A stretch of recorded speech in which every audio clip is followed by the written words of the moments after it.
Muchas gracias a todos ustedes. Se tiene un acuerdo en el Senado de la República para sesionar la Comisión Bicameral de Seguimiento y Evaluación de la actuación de las Fuerzas Armadas en materia de seguridad pública. Una primera reunión ya convocada este viernes, donde vamos a dialogar con organismos de sociedad civil, pero también un acuerdo verbal para finales de mes recibir a todo el Gabinete de Seguridad del Gobierno Federal, incluyendo al titular de la Sedena. Sobre eso, yo quiero mencionar que si bien hay un acuerdo verbal y se está mencionando la fecha del 30 de este mes, no ha sido formalmente convocada aún esa sesión. Y recordar que en el pasado, desgraciadamente, ya había estado convocado en una ocasión esa reunión y se había pospuesto. Yo espero que no se posponga esta reunión y que se dé, y que los escándalos cada vez más frecuentes del titular de la Sedena no tengan un impacto en esta reunión, en términos de si se pospone, se da o no se da. Aquí en el Senado tenemos que llevar a cabo nuestra labor de rendición de cuentas y en esa reunión recibir la información de qué está haciendo el gobierno para fortalecer a la Guardia Nacional, fortalecer la estrategia de seguridad y sobre todo hacer una ruta de salida de las Fuerzas Armadas en materia de seguridad pública, porque ha resultado un completo fracaso. Quiero ser bien claro, si bien aceptamos y es correcto que existan reuniones de seguridad nacional que puedan ser de carácter privado, eso no sustituye bajo ningún motivo la obligación que tiene todo el gobierno de rendir cuentas de manera pública, transparente, de frente a los ciudadanos en comparecencia ante el Pleno del Senado de la República. Es decir, no cumple la labor de rendición de cuentas que tiene que dar el gobierno federal ante el Senado, la reunión privada que es positiva, que va a haber con la Comisión de Seguimiento. Son cosas distintas. Acabamos de recibir dos informes. El informe de la Estrategia de Seguridad Pública y el informe de resultados de la Guardia Nacional. Ambos son obligaciones que se tienen, constitucionales, y tenemos que analizar y en su caso aprobar o rechazar en el Senado de la República.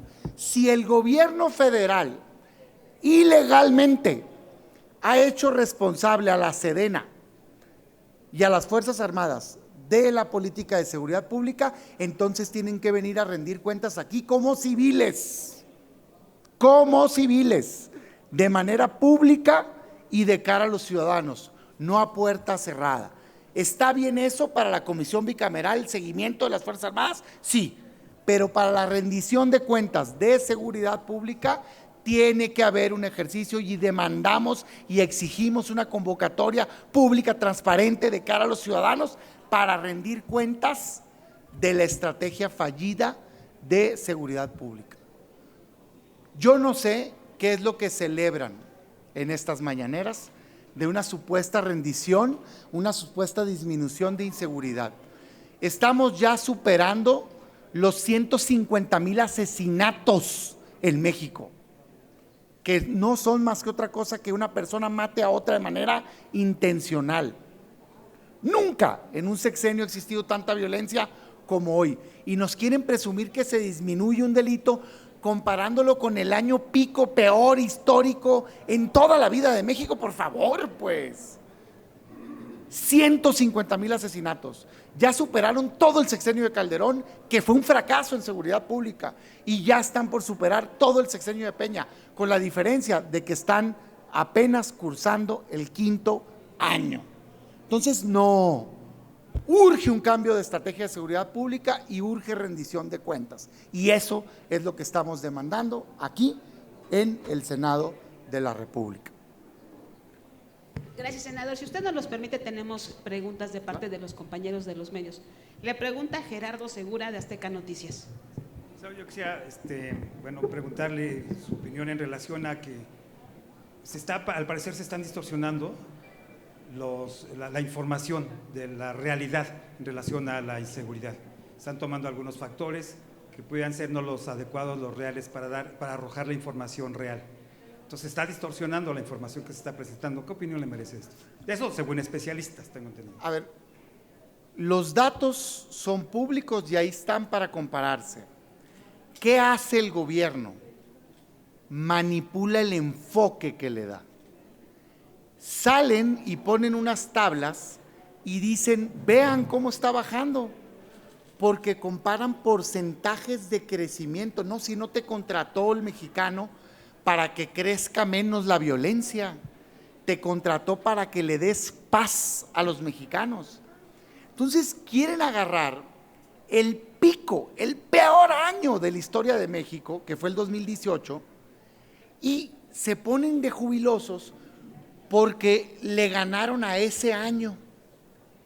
Pero ¿saben ustedes que con la misma tabla que presenta el gobierno federal, no hay un solo año adicional al que le ganen? O sea, al único año que han tenido un mejor resultado es con el peor año de la historia de México. Todos los años del gobierno de Andrés Manuel son más violentos que el resto de los años, todos, no hay un solo año en el sexenio de Calderón, no hay un solo año adicional en el de Peña. Por favor, hombre, ¿de qué estás hablando? Y ese año, que fue el peor, en el sexenio anterior, y miren que fue un fracaso la política de seguridad, si sumas todo el sexenio, es menos que lo de Andrés Manuel. O sea, aquí hemos tenido malos años todos los años, y en suma tienen ya más de 150,000 asesinatos. Todo el sexenio de Calderón tuvo 120,000 y fue un fracaso de seguridad. Todo el de Peña estuvo arriba de los 160,000. Lo van a pasar ya en un par de meses. ¿Qué están celebrando? 30% del territorio nacional bajo dominio del crimen organizado. ¿Qué les pasa? ¿De veras están desubicados? No, es un fracaso la estrategia de seguridad. La Guardia Nacional no existe, es el ejército con un uniforme distinto. Y en tanto no exista un cuerpo civil que se encargue de combatir al crimen organizado, que es responsabilidad del gobierno federal, que lo desarticule, que le mete inteligencia financiera, no vamos a avanzar y se van a seguir apoderando y va a seguir pasando este horror que vemos con los migrantes desaparecidos. ¿Qué les pasa? ¿Qué están celebrando? Por eso mi llamado, nuestro llamado es, el Senado aprueba la estrategia de seguridad pública. Vengan ya todos a comparecer públicamente, abramos un debate y cambiemos la estrategia de seguridad porque es un fracaso. Van a venir a la comisión de seguimiento de cómo las Fuerzas Armadas se pueden salir, qué bueno, está bien. En el mundo se dan reuniones privadas, seguridad nacional, está bien, es un avance, pero no es suficiente. Esa comisión no es responsable de la estrategia de seguridad, es responsable del seguimiento a la participación de las Fuerzas Armadas. Qué bueno que se dé, pero tienen que venir aquí, a hablarnos de estos informes, que por cierto no son más que paja, hojas y hojas y hojas y no hay resultados. Sí, senador, en otro tema, si usted me lo permite, en relación a esta consulta que están pretendiendo hacer para preguntar a la ciudadanía sobre la elección directa de los ministros. Esto consideramos algunos que podría ser perjudicial para la misma República, porque podría abrir incluso la puerta a que los delincuentes, el crimen, pudiera poner a sus candidatos a estar en la Suprema Corte. ¿Qué opinión le merece? Es un absurdo total la propuesta de que se voten los ministros y las ministras de la Suprema Corte de Justicia de la Nación, y desde ahorita les digo, hagan el circo que quieran, hagan la polvadera que quieran, pero ni en su mejor sueño va a pasar esa reforma en el Senado de la República, ni hoy ni en el siguiente, porque no tienen los votos y no los van a tener. Si no los tuvieron en el 2018 con Andrés Manuel en la boleta, los van a estar teniendo ahorita. La Constitución prohíbe que un partido político por sí mismo tenga 2/3 partes para evitar abusos como ese. Y es bien complejo que puedan llegar a tener eso. No lo van a hacer. Y nosotros aquí jamás lo vamos a pasar. Hagan lo que hagan. ¿Por qué? Porque el objetivo que tienen es acabar con el Poder Judicial. El Poder Judicial, le guste o no al presidente, es un poder que se dedica a impartir justicia. Hablan ahorita con un desconocimiento brutal de están invadiendo las facultades del legislativo, que cuando quieran les doy unas clases. Eso es lo que le toca hacer al judicial, analizar si una ley o un acto está pegado a la Constitución. Si está pegado a la Constitución, lo avala. Si no está pegado a la Constitución, lo quita. Es su trabajo. ¿Qué quieren que haga? No quieren que el Poder Judicial les tumbe leyes, ahí les va un consejo gratuito por segunda vez. No aprueben leyes inconstitucionales y segundo, cumplan con el proceso legislativo. ¿Qué haría que se voten los ministros y ministras de la Corte? Que se convierta en un concurso de popularidad. Y déjenme poner el ejemplo que ponía yo cuando ponían la misma propuesta para el INE. Yo no sé qué carrera tenga o si tenga carrera el hoy gobernador de Morelos, futbolista de los más famosos del país, Cuauhtémoc Blanco. Pero yo decía en aquel entonces, y lo digo ahorita, para poner el ejemplo, en esa propuesta él puede llegar a ser ministro de la Corte. ¿Es el perfil adecuado para ser ministro de la Corte? Por Dios, no. Yo le respeto sus cualidades de futbolista, pero para ser ministro de la Corte, pues no.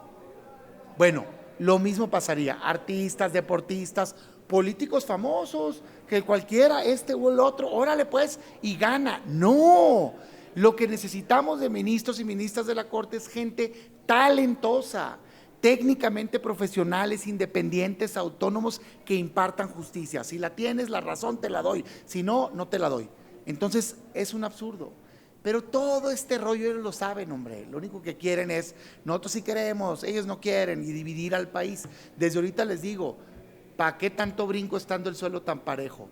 No va a pasar esa propuesta. De hecho, ni siquiera procede la consulta popular, porque si no saben, no procede para reformas constitucionales, máxime en temas que tocan los pilares de nuestra república. Está prohibido textualmente en la Constitución. Pero bueno, no les voy a cobrar por la clase. Pero de alguna manera se sigue a ellos, No. Se sigue desprestigiando a la Corte, se sigue atacando a la Corte. Hoy el presidente del Senado sale a decir que ha recibido presiones a través de algún medio, el WhatsApp, el teléfono, de la ministra Norma Piña. ¿Qué opinión le merece esta cuestión? Pues la verdad me parece penoso ese espectáculo. Creo que hay claramente una estrategia de linchamiento. Y en lo que le pasa al Senado y a la Cámara es que se pelean unos contra otros por ver quién es más subordinado del presidente. O sea, den cuenta que los veo desesperados, quítate tú, se tropiezan uno con otro, a ver quién presenta la propuesta para quedar más bien con el presidente, porque piensan que como es el único dedo elector de Morena, los va a poner de candidatos. Entonces, ya párenle. O sea, están un escándalo, otro escándalo, ya no sabes cuál es más absurda. De hecho, no sabría decidir ahorita de cuál gana, ¿no? Entre las dos, digo, párenle. Entonces, con mucho respeto, dejando fuera ya lo chusco, pero es que así hay que tratar estas propuestas. La verdad, me dio pena. ¿Es válido si verdaderamente alguien amenaza a alguien hacerlo público? Sí. Yo leo eso y le digo, oye, ¿de qué me estás hablando? ¿No? Suponiendo que fuera el teléfono de la ministra, yo lo que leo es un reclamo a título personal, válido entre personas. Yo no veo en ningún lado una amenaza, ¿no? Entonces, parece que es así como ahora que andamos en época de liguilla, ni lo tocaron y se tiró y se dio como 10 vueltas marcando penal, pues, ¿no? Que pidiendo el penal. Por favor, hombre, por favor. Pero va alimentando esta narrativa de vean cómo ellos nos quieren atacar a nosotros. ¿Qué pasó? ¿Le dio miedo a la ministra o qué? ¿Quiere que le ayudemos a defender sus ideas o cómo está la cosa? O sea, por favor, pues. No, me parece penoso, pero está enmarcado en este rollo de quedar bien con el presidente, pues. Es lo que el presidente está diciendo, es que qué bárbaro los ministros y las ministras, y acá le echan leña. Que sepa claro el ciudadano, vamos a defender a la Corte. Y miren que yo no soy defensor en automático ni de la Corte ni de nadie, porque a veces toman decisiones indebidas. Levantas la voz, caso a caso, pero no andas queriendo derrocar una Corte. Eso es de personas autoritarias, hombre, sean demócratas. Necesitamos jueces, ministros y ministras profesionales, técnicamente viables, autónomos, independientes. Entonces, no les vamos a dar los votos jamás. Presenten todas las propuestas que quieren, plan A, B, C, Z, X, Y. No les vamos a dar los votos para quitar la independencia al Poder Judicial. Punto. Háganle como quieran. Hasta el senador Monreal hace rato que hablaba con nosotros decía que le parecía poco creíble esta denuncia que hace el senador Alejandro Armenta. No lo sé, yo cuido las conversaciones personales, me parece válido cuando se comete un delito, si hubiera una amenaza, yo leyendo ese chat, suponiendo sin considerar que sea real, no veo una amenaza en ningún lado, pues. Veo un diálogo entre dos personas en todo caso de reclamo ante una serie de ofensas que se habían venido dando, ¿no? Pero bueno, miren, eso no es lo relevante es la propuesta es, no le vamos a dar los votos, quieren invadir al Poder Judicial. Yo le diría al presidente, usted está confundido, no lo eligieron rey, no hay monarquía en México. Hay división de poderes, lo eligieron presidente de la República, actúe como titular del Poder Ejecutivo y respete que hay un Poder Legislativo y un Poder Judicial. Si no lo quiere respetar, aquí vamos a estar para hacerlo respetar. Gracias, senador, qué amable. Mauricio Torres, de Animal Político. Senador, ¿cómo está? Muy buenas tardes. Yo quisiera hacerle dos preguntas siguiendo sobre la Corte y Plan B.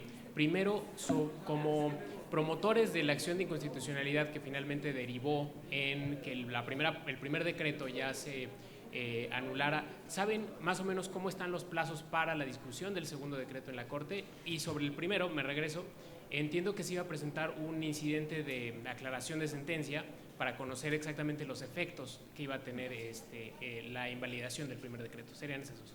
Mira, uno de los grandes problemas de las acciones de inconstitucionalidad y que en la época del anterior presidente nosotros levantamos la voz con fuerza y de hecho presentamos una iniciativa para corregir, es que la Corte no tiene plazos. Entonces, no hay un plazo, es la respuesta inmediata. Depende de la agenda que el ministro o ministra al que le hayan turnado el asunto con la rapidez que presente el proyecto y que se agende en el orden del día. Sin embargo, debo de reconocer que la problemática que habíamos visto de los últimos años de la Corte, en donde se pateaba el bote y se tardaron 2 años, 2 años y medio, 5 años en algunos casos, hoy con esta presidenta ministra no está sucediendo. Los temas de relevancia nacional están siendo puestos a consideración de la Corte con oportunidad, no estoy diciendo que de inmediato, pero con oportunidad, y yo espero que valorando la importancia de decidir sobre si es constitucional o no todo el paquete del Plan B por la inminente entrada del periodo electoral, se vote en los próximos meses. O sea, es decir, ya.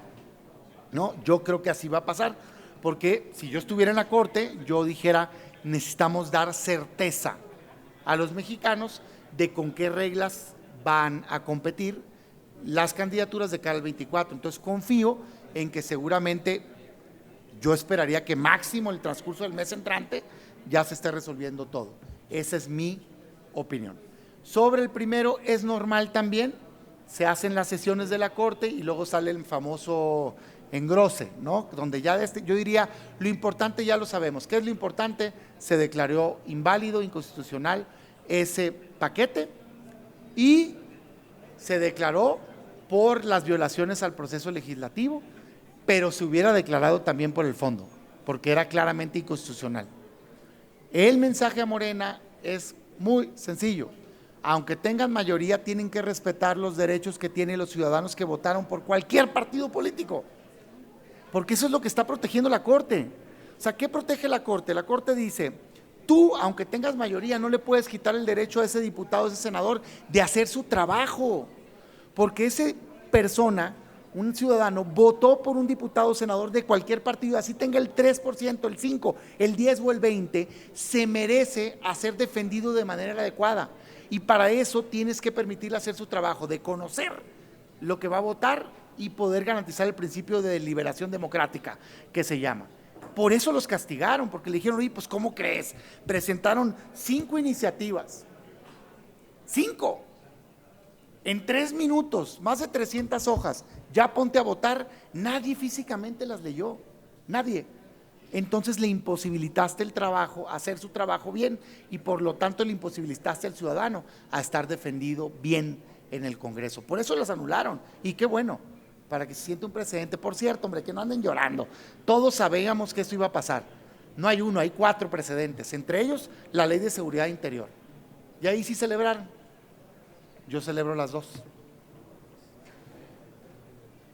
Pues no tendríamos más preguntas registradas. Yo un tema, si me permiten, perdón que se me pasó. El día de hoy insistimos y una vez más Morena rechazó o deja pasar el tema de la violación que se está haciendo con la falta de integración del INAI. Sigue pasando semanas y sigue el derecho a acceso a información y a la transparencia de todos los mexicanos violado por la negativa de Morena y sus aliados de nombrar el órgano máximo, el INAI, que se encarga de garantizar ese derecho a la transparencia. No nos vamos a cansar, vamos a insistir cada sesión a que se convoque de inmediato a un periodo extraordinario y se nombre ese órgano. Solo se puede oponer a que quede integrado el órgano máximo de transparencia a aquel gobierno y aquel partido que quiere ocultar actos de corrupción y actos indebidos. Y eso es lo que está pasando y no lo vamos a permitir. Afortunadamente tenemos poder judicial y tenemos ciudadanía. El día de ayer se hace público un avance más, un logro más del Consejo Consultivo Ciudadano del órgano de transparencia. No se han dado por vencidos ellos tampoco. Y ahora le dicen al Senado, muy bien, me quieres contestar que no puedes cumplir porque no hay periodo ordinario. No te preocupes, te pido, juez, que incluyas a la comisión permanente como autoridad responsable. Y el juez lo concedió. Hubo mucha confusión, se entendió, entonces ya le ordenaron a la permanente que ellos nombren. No, esto solo implica que se amplía la demanda para incluir a la permanente y seguramente lo que sigue es un nuevo recurso para obligar a la permanente a que cite al Senado a sesionar para nombrar al INAI. Es una gran noticia, pero no es lo que se había difundido, digamos, o confundido. Entonces, yo creo que seguimos avanzando y en unos cuantos días estoy seguro, esta juez le va a decir a la comisión permanente, déjate de cosas y convoca al Senado y enhorabuena. Y si no lo hacen, seguramente los van a amonestar, multar y cuidado porque la ley de amparo les da derecho a los jueces hasta destituir. ¿Y saben qué? Ojalá y vayamos poniendo el ejemplo en México. Y aquellos senadoras y senadores que se oponen a darle el derecho de transparencia a los mexicanos, que los destituyan y que manden llamar a sus suplentes. Verán qué rápido se corrigen las cosas. No es una concesión graciosa el nombrar o no al INAI, el respetar o no el derecho a la transparencia. Nos costó, le costó a mucha gente, incluyendo a los que hoy están gobernando, y a nosotros, años de lucha. Y qué bueno que hay transparencia, porque gracias a eso podemos saber cosas positivas, pero también escándalos de corrupción que pueden ser perseguidos, como Segalmex, 15,000 millones de pesos en este gobierno, la estafa maestra en el anterior o la estela de luz antes. Aquí no es de partidos, no se confundan, es de derechos y es un derecho de los mexicanos garantizarles el derecho a la transparencia. Gracias.